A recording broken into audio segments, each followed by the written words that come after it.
మంచిర్యాల జిల్లా బెల్లంపల్లి పట్టణంలోని శాంతిఖండ్ long wall భూగర్భ బొగ్గుగని పర్యావరణ ప్రజాభిప్రాయ సేకరణ కార్యక్రమం శాంతిఖని ఆవరణలో సభ ఏర్పాటు చేశారు. ప్రభావిత గ్రామాలు అక్కినపల్లి, పాత బెల్లంపల్లి, లింగాపూర్, బట్వన్పల్లి ప్రజలు అందరూ పెద్ద ఎత్తున ర్యాలీగా సభలో పాల్గొని సభను అడ్డుకున్నారు. ప్రాజెక్టుకు వ్యతిరేకంగా పెద్ద ఎత్తున ఆందోళనతో కూడిన నినాదాలు చేశారు. శాంతిఖని బొగ్గుగని 1912 సంవత్సరంలో ప్రారంభమై 1954 వరకు ఓబీ పనులు చేసి 1957లో బొగ్గు ఉత్పత్తి ప్రారంభించారు. 681.23 హెక్టార్ల పరిధిలో 1.167 మిలియన్ టన్నుల బొగ్గు ఉత్పత్తి చేసే విధంగా ప్రాజెక్టు ప్రారంభించారు. 2006 నూతన పర్యావరణ అనుమతుల చట్టం ప్రకారం పునర్నిర్మాణం అనుమతుల కోసం నేడు ప్రజాభిప్రాయ సేకరణ కార్యక్రమం నిర్వహణ చేశారు. ప్రజాభిప్రాయ సేకరణ సభలో ప్రభావిత గ్రామాల రైతులు మాట్లాడుతూ శాంతిఖని భూగర్భ గని లాంగ్ వాల్ ప్రాజెక్టు పట్ల గ్రామాల్లో భూగర్భ జలాలు అడుగంటిపై తీవ్ర నష్టం జరుగుతూ ఉంది. పొలాలు ఎండిపై రైతులు తీవ్ర నష్టం కలిగించే ఈ ప్రాజెక్టుకు రైతులు వ్యతిరేకమని తెలిపారు. ప్రభావిత 7 గ్రామాల ప్రజలు ముక్త కంఠంతో లాంగ్ వాల్ ప్రాజెక్టును వ్యతిరేకించారు. ప్రజాభిప్రాయ సేకరణ కార్యక్రమంలో పోలీసులు భారీ బందోబస్తు నడుమ సభ నిర్వహించారు. అడుగడుగున ప్రజల్ని రైతులను అడ్డుకుంటూ తనిఖీలు చేస్తూ సభ నిర్వహించారు.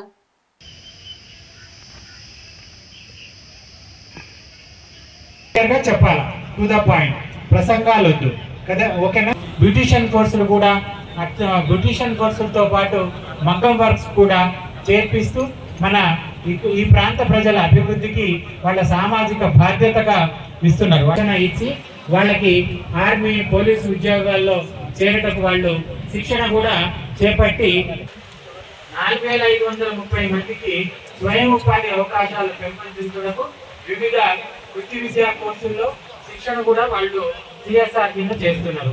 19 ఏరియాలో మైన్స్ డిపార్ట్మెంట్ జరిగింది. తర్వాత ఈ సమీప ప్రాంత ఈ జనవాసాలు ఏవైతే ఉందో వాళ్ళ ప్రయోజనార్థం వైద్య శిబిరాలు కూడా, ఉచిత వైద్య శిబిరాలు కూడా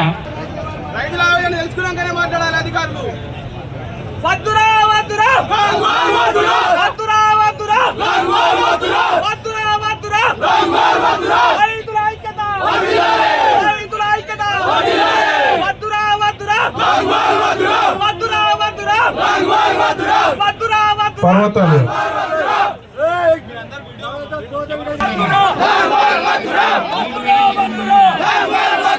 ఎండిపోయిన భూములు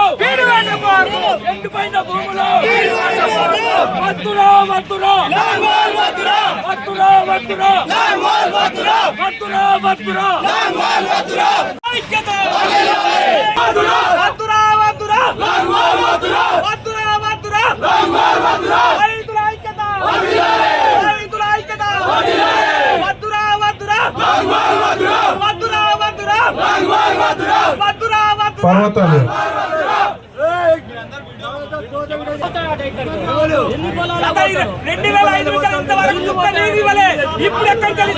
బియ్యాల నాగరాజు గారు. రైతులు అంటున్న సమస్య ఏంటంటే నీటి సమస్య. నీటి సమస్య అంటే నెక్స్ట్ అండి కుంటాల శ్రీనివాస్ గారు. శ్రీనివాస్ గారు ఉన్నారండి? కుంటాల శ్రీనివాస్ గారు కల్పిస్తున్నారు కాబట్టి అందరూ కూడా ఈ యొక్క పర్మిషన్ మీరు కల్పించాలి. ఈ యొక్క శాంతిని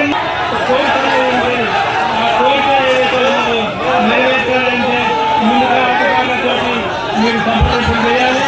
డిఎం గారు మనకు అందుబాటులో ఉంటారు. ఆ డిఎం గారిని మీకు మీకు అన్ని సమస్యలు పరిష్కారం ఉంటాయి. అందువల్ల ఇది నైట్ మీరండి విన్న తర్వాత మీ అభిప్రాయం ఎవరున్నా మళ్ళీ ఇక్కడ దాకా రావచ్చు, చెప్పొచ్చు, లేకపోతే మీ మన డిఫరెంట్ రిప్రజెంటేషన్ ఇవ్వచ్చు. ఇది long wall under ground project అండి. ఇది ఓసీ కాదు, ఎక్స్టెన్షన్ కాదు, ఎక్స్పాన్షన్ కాదు. ఎగ్జిస్టింగ్ ప్రాజెక్ట్ ఏదైతే ఉన్న ప్రాజెక్ట్ ఏదైతే అండర్ గ్రౌండ్ ప్రాజెక్ట్ ఉందో దానికి రీవాలిడేషన్ ప్రకారం, కొత్త చట్టం ప్రకారం మనం తీసుకోవాల్సిన పర్యావరణ అనుమతుల గురించే ఈ ప్రజాభిప్రాయ సేకరణ. సో ఇది లాంగ్ వాల్ ప్రాజెక్ట్ ఏదైతే ఉందో అండర్ గ్రౌండ్ ప్రాజెక్ట్ అలానే ఉంటుంది. ల్యాండ్ అక్విజిషన్ ఉండదు. ఇది ఓపెన్ కాస్ట్ చేయరు. ఇది మీ అందరికీ క్లియర్ గా చెప్తున్నాం. సో దీని మీద మీ అభిప్రాయం, ఇది రీవాలిడేషన్ కేటగిరీ కింద మళ్ళీ పర్యావరణ అనుమతి తీసుకోవాల్సిందే తప్ప కొత్త ప్రాజెక్టు కొత్త అని ఏమి దీంట్లో లేవండి.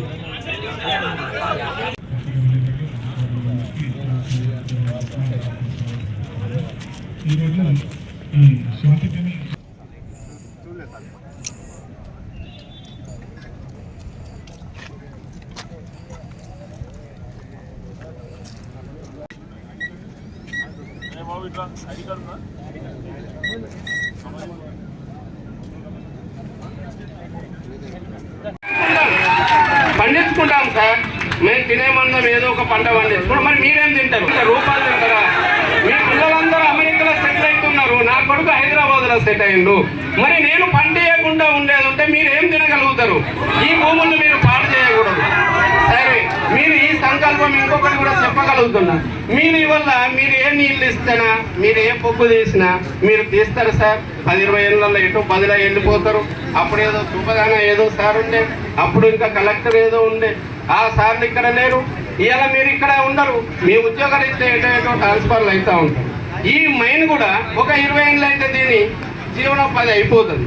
మరి ఈ భూగర్భ జలం అంతా లోపల గుంతలాగున్నది కాబట్టి కిందికి వెళ్ళిపోతే ఈ భూగర్భ జలము ఇంకా రాబో తరాలకు, మా కొడుకులకు మనవలకు ఎవరికి పని రాకుండా పోతున్నది కదా.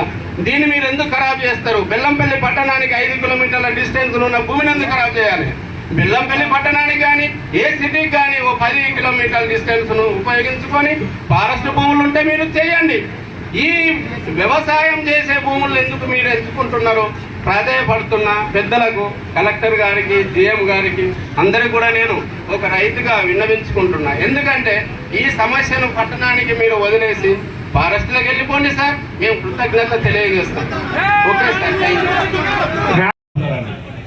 అప్పుడు సుభాన్ సారు ఏజెంట్గా ఉన్నప్పుడు ప్రతిరోజు మా ఇంటికి జీప్ పంపించి మా నాన్నతోటి చాలా చుట్టుపక్కల గ్రామాలు మొత్తం సర్వే చేయించిండు. నేను అన్నా, నాన్న నిన్ను వాడుకుంటున్నారు, చాలా మోసం చేస్తారు సింగరేణి వాళ్ళు అన్న. అదే విధంగా 100% ఈరోజు సింగరేణి వాళ్ళు కూడా మోసం చేయడం జరిగిందండి. మా నాన్నగారికి హెల్త్ బాగలేదు, 3 days అవుతుంది హాస్పిటల్లో అడ్మిట్ అయి ఉన్నారు. మా నాన్న ఆరోగ్యంగా ఉంటే 100% ఈరోజు ఇక్కడ తీసుకొచ్చి మా నాన్నతోటి నేను మాట్లాడించేవాడిని. కాబట్టి సింగరేణి వాళ్ళ మాటలు 100% నమ్మద్దండి. నమ్ముతా మాత్రం రైతులందరూ కూడా 100% మోసపోతారు. ఒకప్పుడు నేను, మా నాన్న వ్యవసాయం చేసేవారు, అదే విధంగా నేను కూడా వ్యవసాయం చేస్తూ ఇప్పటి వరకు కొనసాగిస్తున్నా. ఒకప్పుడు మా లింగపూర్ చెరువులో ఈ టైంలో అంటే ఎండాకాలంలో కూడా విపరీతమైన వాటర్ ఉండేది, 2 పంటలు పండేదండి. నా చిన్నప్పటి నుండి చూస్తున్నా, గత 10-15 సంవత్సరాల నుండి చెరువు ఎండిపోతుంది. ఒక 200 పైన ఎకరాలు ఉన్న భూమి కనీసానికి వర్షాకాలంలో ఒక 20 ఎకరాలు కూడా పండడం లేదండి. కాబట్టి చాలా వరకు ఇంతకుముందు పెద్దలు అన్నారు సింగరేణి బోర్లు వేస్తున్నారు, అక్కడ ఇస్తున్నారు, ఇక్కడ ఇస్తున్నారు అంటున్నారు. చాలా వరకు ఫేక్ అండి మీ మాటలు. 100% నేను చెప్తున్నా, ఒక బోర్ వేసినట్టయితే పక్క వాళ్ళు కూడా అంతమంది వేసుకుంటున్నారు.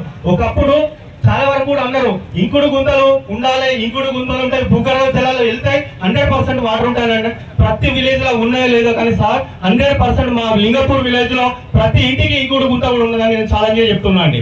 కాబట్టి మా సర్పంచ్ గారు, సెక్రటరీ గారు కూడా ప్రతి దగ్గర నుండి కూడా భూగర్భ జలాలకు వాటర్ వెళ్ళాలని చెప్పేసి 100% ప్రతి ఇంకుడు గుంత కూడా కట్టించి వాళ్ళు ఈరోజు ఒక లింగపూర్ గ్రామంలో ఒక ప్లస్ ఉన్నత గ్రామ పంచాయతీ ఒక అవార్డు కూడా తీసుకొచ్చినండి. వాస్తవానికి ఇంతకుముందు చెప్పినట్టు గత 3 నెలల నుండి నేను ఎంతో కుంగిపోతున్నాను ఒక రైతుగా. నేను మరి ఓపెన్ క్లాస్ అవుతుందని చెప్పేసి సింగరేణి వాళ్ళు చెప్పడంతో ఎంతో బాధలో ఉన్నాం. చాలా వరకు నేను అన్నం కూడా తినలేదండి. వాస్తవానికి మేము వ్యవసాయం చేసుకుంటే బ్రతికే వాళ్ళం. ఇలాంటి పువ్వులు పోటీలంటే ఎక్కడ బ్రతకాలి, ఏం చేసి బ్రతకాలి, కూలి పని చేసి బ్రతకడం అని చెప్పేసి కన్నీళ్ళు నడుచుకుంటూ గత 3 నెలల నుండి భయభ్రాంతులకు కూడా చాలా ఇబ్బందులు పడుతూ మేము ఈ రోజు ఖచ్చితంగా నేను మీటింగ్ వెళ్ళాలని చెప్పేసి ఎన్నో పెళ్లిలు ఉన్నాయండి మా చుట్టాలకు, అవన్నీ కూడా పక్కన పెట్టేసి ఈ రోజు సింగరేణి యజమాన్యాన్ని ఇక్కడ 100% ఈ లాంగ్వాల్ ప్రాజెక్టు బంద్ చేయాలని చెప్పేసి ప్రజలందరూ తరఫున నేను కోరుకుంటున్నాను. 100% చెప్తున్నా, ఈ సింగరేణి లాంగ్వాల్ ప్రాజెక్టే ఉంటే ఇంకా కూడా మన బ్రతుకులు ఘోరంగా అయిపోతే వాటర్ ఉండదు, మనం ఎక్కడ కాని పరిస్థితి కూడా కావడం జరుగుతుంది. కాబట్టి నేను అంటున్నా 100% ఈ సింగరేణి లాంగ్వాల్ ప్రాజెక్ట్ బంద్ చేయాలని చెప్పేసి ప్రజలందరి తరఫున కోరుకుంటూ జై రైతన్న, జై రైతన్న. థ్యాంక్ యూ అండి, థ్యాంక్ యూ. ఎందుకంటే భావితరాలు, ఈవెన్ నేను కూడా హైదరాబాద్లో ఉంటాను, కేవలం దీనికోసమే నేను ఒక హెచ్ఆర్గా చేస్తాను ఒక కంపెనీకి. కానీ కేవలం దీనికోసమే, మన ఊరి కోసం, మన బావు కోసం, మన భావితరాల కోసం నేను కేవలం మన ఉద్యమం మన రైతుల కోసం, మన ఉద్యమం ఇక్కడ కాదు పాన్ ఇండియాలో మొగాలని చెప్పేసి మన సింగరేణి వాళ్ళకు మనకు 10 గ్రామాలు 11 గ్రామాలు మన బాధ ఏదో తెలవాలని చెప్పేసి మనం అందరి పక్షాన సింగరేణి మాటలు అసలు నమ్మద్దు దయచేసి, ఓకేనా? మాకు అసలు ఈ లాంగ్ వాల్ వద్దు, అండ్ ఓపెన్ కాస్ట్ చూడొద్దు, మాకు ఈ జాబులు వద్దు, మాకు ఏమద్దు. మా భావితరాలు కూడా మాకు రేపటి రోజున జీవనోపాధి లేనప్పుడు మేము వ్యవసాయం చేసుకొని బతకాలని చెప్పేసి మేము అందరి పక్షాన మేము నిలబడి అండ్ మా గ్రామ పంచాయతీల నుంచి సపోజ్ మీరు రేపు లాంగ్ వాల్ కానీ ఓపెన్ కాస్ట్ కానీ చేస్తే రైతులు ఆత్మహత్య కూడా వెనుకాడ పోరని చెప్పేసి ఈ పక్షాన తెలియజేస్తున్నాను.